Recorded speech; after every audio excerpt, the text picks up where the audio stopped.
Bora, Fel, para as últimas informações do Corinthians nesta segunda-feira após o empate contra o Botafogo 2-2. Timão que volta a campo na quarta-feira contra o Fortaleza. E o Dorival ontem que fez um desabafo sobre a crise política do Corinthians, sobre os reforços para a próxima temporada. Comenta aí, deixa o seu like e se inscreve no canal para você não perder nada do Timão, nenhuma informação. Então, sem mais enrolações, bora pro vídeo. Agora tem um Campeonato Brasileiro que segue por aqui. 37 mil pessoas na Neoquímica Arena acompanharam esse confronto alvinegro entre Botafogo e Corinthians.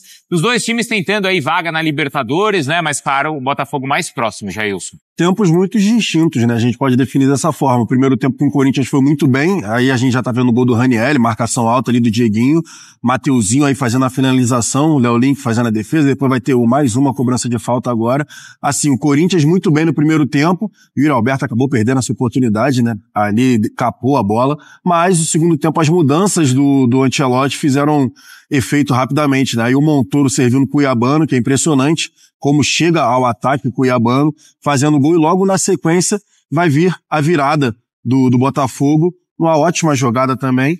Assim, o Dorival depois mudou os encaixes, né, da marcação do Corinthians no segundo tempo e acabou tirando, por exemplo, do melhor do Dieguinho. Dieguinho que estava sendo essa força ofensiva e acabou sendo preterido ali, né, tinha que marcar mais do que jogar, do que avançar com a bola. E aí o Barreira fez esse golaço de voleio, e depois viria o empate do Corinthians numa ótima jogada do Vitinho. Belo gol, hein, Rafa? Belíssimo gol. Botafogo, no gol do Jailson, fez o melhor segundo tempo, mas depois que faz o 2-1, se acomoda e deixa o Corinthians tomar a iniciativa do jogo. É óbvio que as entradas do Guinegão e também do Vitinho mudaram todo o curso da partida, aí a jogada que deu origem ao gol do Gustavo Henrique, né, gol de empate. O Corinthians meio que na base do abafa chega ao 2-2. A discussão se essa bola saiu, se não saiu, por um ângulo parece que saiu, por outro parece que não saiu, mas no final das contas, porque se sabe que ela não saiu, então o gol é legal. Acho que o empate entrega bem que foi o jogo ontem. Isso, então a gente vai ver já também a classe. Mas achei que não saiu a bola, né? Também não. Então, a câmera na transmissão parecia, mas depois no VAR. Ângulo ali. Depois no VAR, no ângulo inverso, não.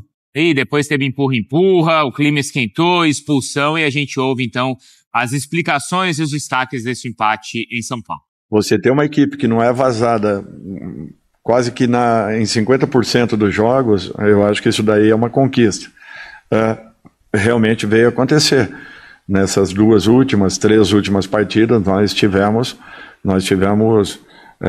e tomamos gols.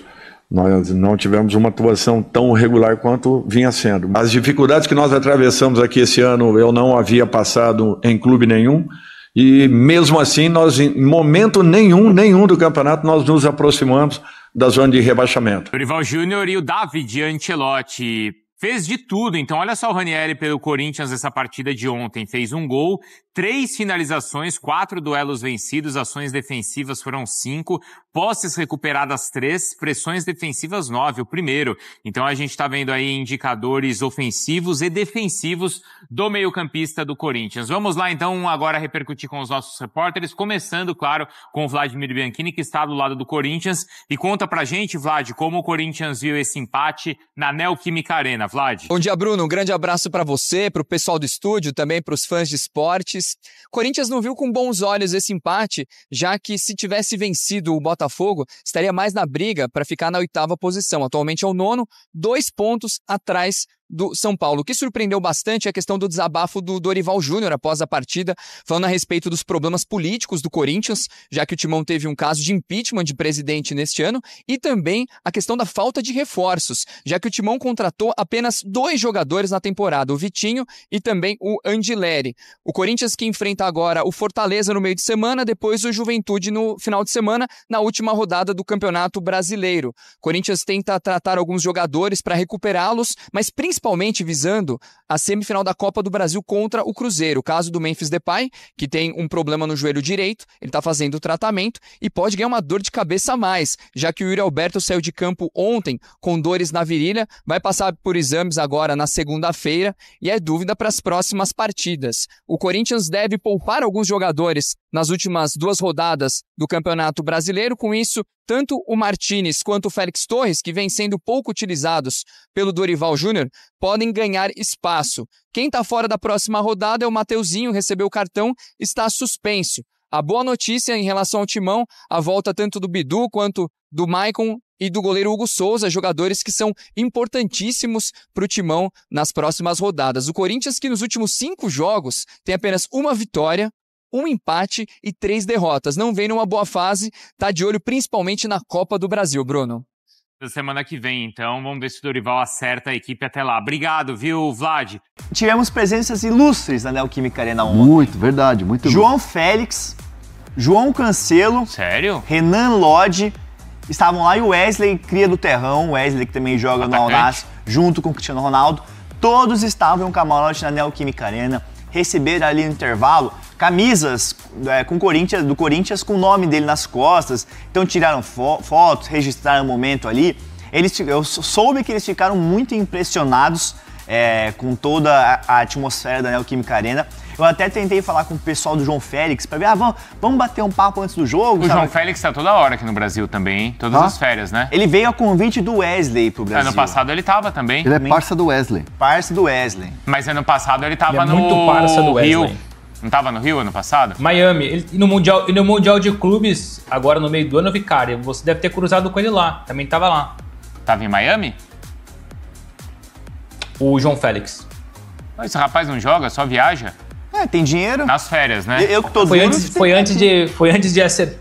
Não, e antes do Felipe complementar, muita gente perguntando por que o por que o Félix tá no Brasil, por que o Cancelo tá no Brasil e a temporada rolando. É porque tem uma pausa no futebol saudita, porque nos próximos dias, mais ou menos no intervalo de 30 dias, tem a Taça do Golfo das seleções. Por isso, por exemplo, o Jorge Jesus está de férias, está de folga aqui em Portugal, o Cancelo foi para o Brasil, o Félix foi para o Brasil, o Ronaldo tá viajando o mundo, é por isso, são 30 dias aí de pausa. E aí eu tentei uma entrevista com o João Félix, sabe? Falei com o pessoal dele antes do jogo ali, vamos bater um papo, falar sobre o Brasil. Ele falou, não, ele não quer dar entrevista no Brasil, até um bastidorzinho, não quis dar entrevista. E os corredores da Neoquímica Arena, ali, os bastidores, um monte de gente correndo pra tentar encontrar ele nos camarotes, tipo, qual camarote que eles estavam. Mas eles estavam, acho que no 6º andar, um andar mais superior ali da presidência. Hein? Tá bem bonito, mas ninguém quis falar nada, uma correria. Nossa, o João Félix tá aqui, mas ninguém encontrou. E o clima tava legal lá? Assim, o ambiente do jogo? Assim, a Neoquímica Arena não tava dos dias mais lotados ontem. Bateu 37 mil pessoas. Normalmente sempre bate 40 mil, acima de 40. Normalmente passa de 40, Então não tava dos dias mais lotados, mas assim, eu tava no camarote também ontem. Eu estava meio chique. Quem te convidou pro camarote? Um colega aí. Isso eu posso falar, estava no mesmo camarote, esse é um bastidor, da família do Gustavo Henrique, zagueiro do Corinthians. Legal. Legal. Estava lá, quando o Gustavo Henrique marcou o 2º gol, os parentes deles ficaram todos loucos ali, deram cambalhota, gritaram, se abraçaram. Cambalhota, me abraçaram. Eu, me senti da família do Gustavo Henrique ontem. Aí, pronto. Mas esse foi um dos bastidores da Neoquímica. O César tá perguntando se pode ter novas contratações no Corinthians. Acho que ele tá perguntando em relação a essa história do transfer ban. Tá ativo, não tem prazo pra pagar, então... Pode. Posso falar do Lodge? Pode. Já que o assunto é os jogadores presentes? Pode, Bruno.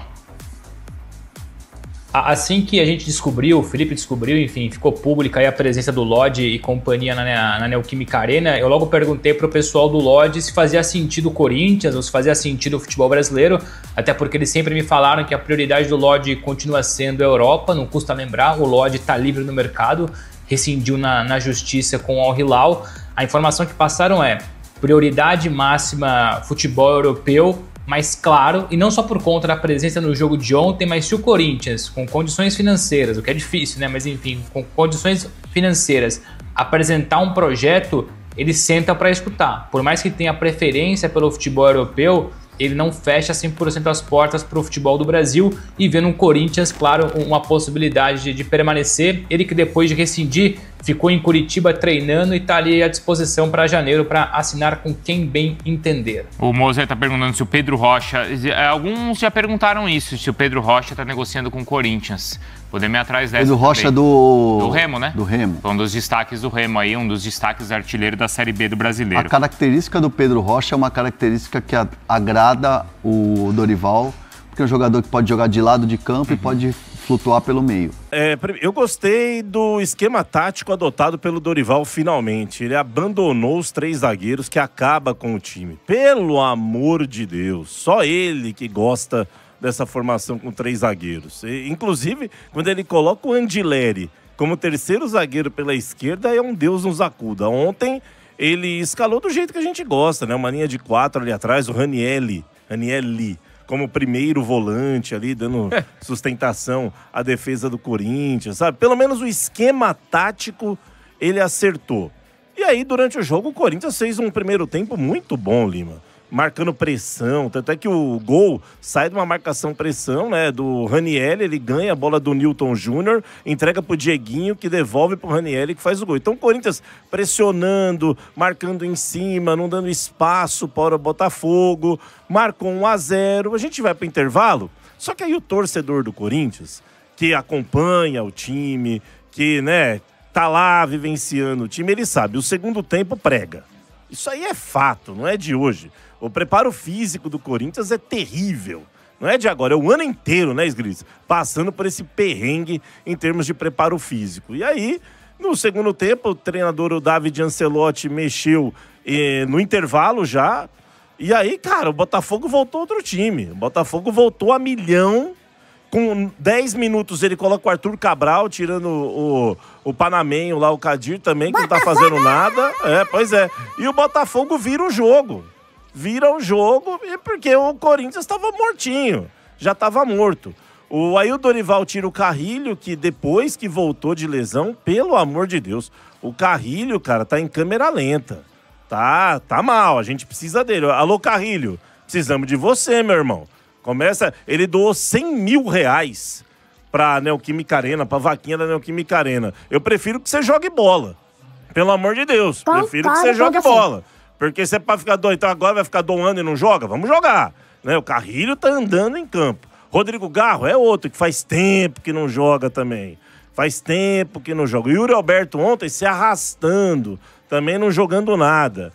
Enfim, o Corinthians no primeiro tempo foi no segundo tempo caiu a ficha. E aí conseguiu ali, Deus nos acuda, né? Uma jogada duvidosa, inclusive, muita gente dizendo que a bola teria saído pela linha de fundo no lance do Ranieri. Há uma câmera que mostra que ela saiu, a outra câmera que mostra que não saiu, há um drone que mostra que não saiu. Pra você, De Paula, a bola do Ranieri saiu ou não saiu? Não saiu. A bola tem que sair inteira. Você só viu metade. Ficou um pedacinho lá dentro.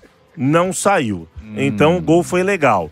Enfim, até tem uma imagem que a Globo mostra, né, De Paula, que dá a impressão que saiu toda mesmo. E aí você pega um ângulo de cima, você vê que a tal da circunferência da bola ainda tá pegando uma parte da linha, e aí não sai inteira. Exato, depende do ângulo da câmera, né? Aliás, como que eles não têm uma câmera na linha de fundo, né? Normal, enfim, né? Normal. Paciência. E aí o Corinthians empata com o Gustavo Henrique, que é o jogador mais regular do time. O ano inteiro o Gustavo Henrique é o cara mais regular do time. Tá jogando muito, tanto na defesa quanto no ataque, o Gustavo Henrique. Então, no final das contas, para um time que tá despreocupado com o Campeonato Brasileiro, já abriu mão do Campeonato Brasileiro faz tempo, no caso o Corinthians, um empate por 2-2, pra mim não foi dos piores, não. Um time desinteressado, que não estava muito afim de jogo e tal, conseguiu um empate por 2-2. O Botafogo vinha numa boa sequência, tem um time bem armado. E ontem sofreu com 2 lesões, né? O Savarino saiu lesionado e o Montoro, que é bom jogador também, o garoto, saiu lesionado também. Enfim, vamos esperar agora, Lima, na quarta-feira, vamos ver o que o Dorival vai colocar em campo para enfrentar lá o Fortaleza. Tem cara que, se possível, nem viajava, viu? Vai dar um migué, sentir uma dor aqui, outra ali. Porque o agora... Yuri é né? O Yuri saiu manquitolando. Ranieri também. Tudo quanto é jeito, Ranieri. Enfim, agora é recolher os cacos, Lima, e esperar a Copa do Brasil, cara. O Corinthians tá igual o torcedor palmeirense tava com relação à decisão da Libertadores. Não chega. O Corinthians tá do mesmo jeito. Não chega. Porque o Campeonato Brasileiro, cara, sinceramente falando, o 8º lugar seria interessante, não só pela pré-Libertadores, por causa da grana também, né? Você ganha uns milhõezinhos a mais, né? E o Corinthians tá precisando.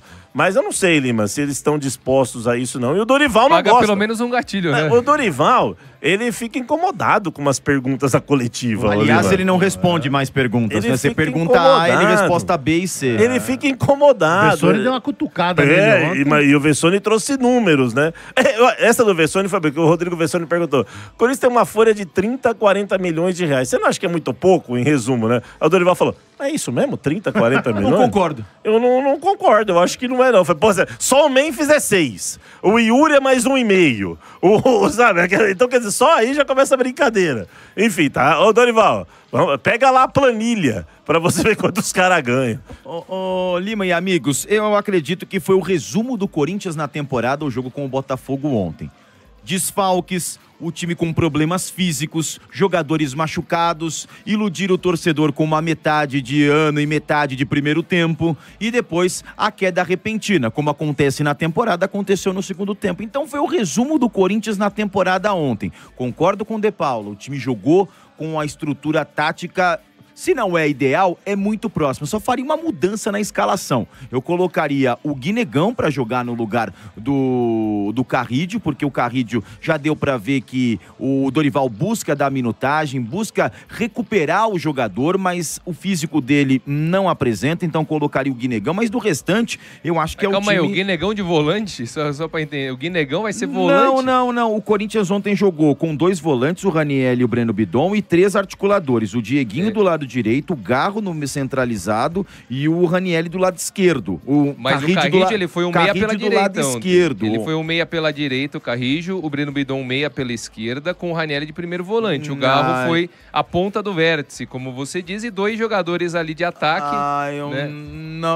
Aí eu vou discordar de você. Eu vou discordar. Mas eu não colocaria ele, eu colocaria o Guinegão para você ter mais poder de fogo ainda mais e o cara que ajuda também na marcação. Eu não colocaria o André Carrídio para jogar e Yuri ficou muito abaixo, o Garro ficou muito abaixo. É outra coisa que a gente vem discutindo aqui e o Rani vem apontando também o Garro. E o Yuri ontem estava numa situação muito complicada. E aí quando o Corinthians vai para o intervalo, o Marcelo até me pergunta, quem você tiraria? Eu tiraria o André Carrídio para colocar ali o Guinegão ou até mesmo o Vitinho. O Vitinho já estava programado para ganhar mais minutos em campo, né? Pelo menos isso que é o que prometeu o Dorival Júnior durante a semana. Então é o que aconteceu, mexeu no time, o time do Botafogo, melhorou o posicionamento, tanto que fica um corredor ali, ao lado do Mateuzinho, que é onde o Corinthians leva o gol, né, na ineficácia da marcação do Dieguinho, sai o gol ali também com a falha de marcação do Mateuzinho, sai o gol do Cuiabano e depois a bola pererecando dentro da área e sai o belíssimo gol do Barreira. E no segundo tempo, com as mexidas, o Corinthians melhorou a imposição tática, a posição física e ali chegou ao gol. Mas é muito resumo do que a equipe foi na temporada. Altos e baixos, ilude o torcedor, depois volta, aí com problemas físicos, lesões, então é mais ou menos isso. Agora, eu discordo completamente do Sgrilles. Completamente? Não, porque assim, eu acho que o grande... Quer dizer, tudo que falou foi uma porcaria. Não, porque assim, você colocar o Guinegão no lugar, né? Ontem eu assisti o jogo e pra mim o desenho foi bem claro ali pra mim. Primeira volância o Raniel, que pra mim quando não tem o Raniel faz uma diferença enorme. O Raniel, quando o Dorival ele joga com 3 zagueiros, eu acho que o grande problema não é nem utilizar os 3 zagueiros, é você tirar o Raniel ali da cabeça de área e colocar o Raniel como um zagueiro pelo lado esquerdo, que é o que ele costuma fazer. Ontem não, ele ficou como cabeça de área, né? E ele faz muito bem a função. É um dos poucos jogadores do Corinthians, do meio pra frente, que tem intensidade. Vigor físico. Vigor físico, principalmente na marcação. Aí o Breno Bidon, ele fica ali como um meia pela esquerda, normalmente, nesse sistema. E ele corre bastante, ajuda. E o Carrídio pelo lado direito, isso eu já venho falando lá atrás, há muito tempo. O Carrídio, ele é bom tecnicamente, mas hoje, infelizmente, para o torcedor corintiano, ele não demonstra a mínima intensidade física necessária para você jogar em alto nível. E aí você tem à frente o Garro, que é um jogador que ele não marca, ele não recompõe, ele marca muito mais tentando pressionar o adversário, com o Yuri e, no caso, ontem com o Dieguinho, que foi a dupla de ataque ali do Yuri Alberto. Para mim, o grande problema do Corinthians você precisa ter jogadores mais intensos. O Corinthians, na semifinal da Copa do Brasil, vai enfrentar um Cruzeiro, que é um time extremamente coletivo, é um time de operários, que o Corinthians, em determinado momento, ele foi. Né? E para mim falta isso. Se por um lado eu acho que vai depender muito da qualidade técnica, eu já falei aqui, do Yuri, do Garro e do Memphis, esses 3 jogadores que tecnicamente são superiores, gostando ou não deles, por outro lado, vai ter que ter um time intenso. Os demais jogadores vão ter que ser intensos. E quando você põe o Carrilho ali, e aí você tem 4 jogadores sem essa intensidade na marcação, esse pra mim pode ser o grande problema do Corinthians na Copa do Brasil. O único que é intenso no lugar do Carrilho, se você pegar, é o André Luiz, que é o menino da base. Perfeito, seria uma alternativa. É o único que tem intensidade, porque os demais, Charles não tem intensidade. Quem mais? Rian não tem intensidade. Maicon nem se fala. Seria o André Luiz para jogar no lugar do Carrilho. Bem, que está entrando Exatamente. Bem. Assim, e o Carrilho, ô Lima, ele tem jogado muito mais recuado. Ele vem buscar bola lá atrás. Eu me lembro do Carrilho, né, Sgris, no primeiro semestre, por exemplo, jogando de ponta direita. Sim. Né? Até porque a origem dele é como ponteiro direito, né? E agora ele tá bem recuado, sabe? Lento, vagaroso. E o Breno Bidon é outro também lento, vagaroso. Realmente, o meio de campo do Corinthians, ele dá sono. Então você precisa de jogadores ali que realmente queiram jogar, que tenham fisicamente, estejam bem. E o André Luiz é um que tá pedindo passagem, Lima. Ele tá pedindo passagem, não adianta. O Dorival coloca ele depois, põe o moleque pra jogar logo de cara. Dá minutagem pra ele. Por exemplo, vai pegar o Fortaleza lá, né? O Corinthians não briga por mais nada. O Fortaleza briga contra o Santos. Põe o André Luiz. Põe o André Luiz pra jogar lá. Dá minutagem pro menino. Tal, sabe? Põe essa molecada aí, eu não acho... Dá oportunidade pro Vitinho, dá oportunidade pra esses caras, pra Guinegão. O Vitinho, eu tenho, sinceramente, eu não vou analisá-lo ainda, porque é o seguinte, quando ele chegou, ele falou que precisava de 2 meses pra jogar. Ele entrou com 15 dias. Tipo, o cara... Nem isso, eu acho. O cara se ferrou. Aí ele se lesionou e já tá voltando de novo. Quer dizer, não dá nem pra avaliar um cara desse, coitado. Eu seria aqui injusto, né, desonesto o analisando. Agora, precisamos de realmente... vigor físico, competitividade, porque o Cruzeiro não é um time fácil. Apesar de eu achar que o Corinthians é muito favorito contra o Cruzeiro, o Corinthians deve ganhar os 2 jogos, tanto lá quanto aqui. Caramba. O Corinthians ganhando o Cruzeiro lá e aqui. Agora empolgou, já diria o Mota. Ganha lá e aqui, mas vai ser difícil, não vai ser fácil, mas ganha lá e aqui. Então esse, ó, finalizando com o tempo de jogo, que é o mesmo do Energia 97, o De Paula é empolgado. Os caras tiram sarro do Corinthians, né? Ele falando que o Corinthians vai vencer lá, o Cruzeiro vai vencer aqui. Aí quando ganha, os caras ficam tudo ali com cara de paspalho ali, né? Que nem ano passado, eu lembro que ano passado o Sormani falou que o Corinthians ia bater 56 pontos. Os caras tiraram o sarro dele, falaram um monte de coisa. Você tá maluco? Você não sabe de nada. E bateu 57, né? Então tudo pode acontecer, futebol. Mas claro, a gente tá com o pé atrás com esse time aí, que os caras andam. Mas o que dá um pouco de esperança é que na Copa do Brasil é um time que venceu todos os jogos, que não sofreu nenhum gol. Então essa é a esperança nossa, né? Que no Brasileiro os caras realmente não querem jogar, não querem desempenhar. Ainda mais agora se aproximando cada vez mais da semifinal da Copa do Brasil. Daqui uma semana e meia. Então esses caras eu acho que já estão meio que se poupando para não se machucar. Me preocupa Yuri Alberto, que ontem sentiu. Quando acabou o jogo tem uma imagem dele colocando a mão na virilha. Cara, virilha é fogo. Então, se eu fosse o Dorival, já poupava, já não leva pra Fortaleza e poupa no final de semana. Porque, quanto o Cruzeiro, a gente vai precisar de todo mundo. Todo mundo. E eu concordo com o De Paula. Quarta-feira coloca André, coloca Vitinho, coloca Guinegão. Deixa os caras... Claro, não pode entrar com um time totalmente reserva pra não tomar essa pecada, né? Porque, se eu não me engano, o Fortaleza tá a 8 jogos invicto. Pra mim, os caras vão sair dessa zona de rebaixamento, né? Espero que não vença o Corinthians na quarta. Mas é isso aí, comenta, deixa o seu like, se inscreve no canal pra você não perder nada do Timão, nenhuma informação. Então até o próximo, valeu, é nóis.